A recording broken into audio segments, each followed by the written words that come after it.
সাকিব খানের সাথে আসলে কেন করব না?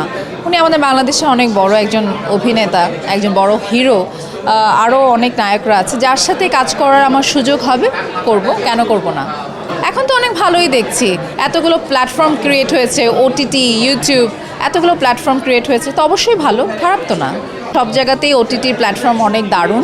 সো আমাদের দেশে যেরকম চ্যানেলের গুরুত্বও আছে, ওটিটিরও থাকবে। আসলে আমাদের ক্ষেত্রগুলোর জায়গাগুলো একটু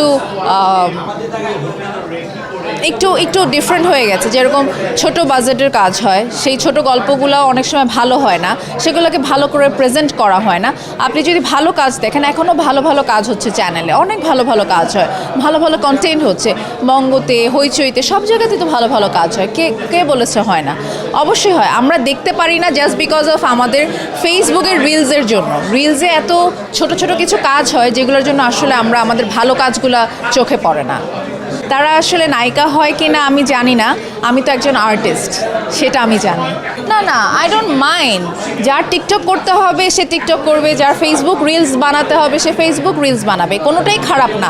বাট একজন আর্টিস্ট হতে হলে, একজন সিনেমায় পর্দায় কাজ করতে হলে বা ছোট পর্দায় কাজ করতে হলে তাকে অনেক অভিজ্ঞতা অর্জন করেই এখানে দাঁড়াতে হয়। দর্শকদের কাছে এটাই চাওয়া আমার জন্য, অনেক অনেক দোয়া করবেন, আমি যেন ভালো কাজ করতে পারি, আপনাদেরকে যেন সব থেকে ভালো কাজগুলো উপহার দিতে পারি।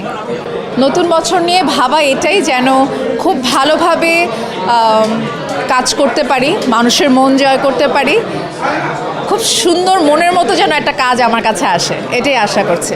বিরতি ছিল সব কিছু মিলে, সংসার জীবন, বাচ্চা, সব কিছু মিলে আসলে একটা বিরতি ছিল। উপহার তো কী পাবে তা বলতে পারছি না, কারণ যেহেতু আমি শুরু করেছি, আমার সিরিয়াল যেগুলো যাবে সেগুলো 25 সালে সবগুলো অন এয়ার হবে। আমি যেগুলো রানিং সিরিয়াল এখন শুটিং করছি সেগুলো অন এয়ার যাচ্ছে 25-এ।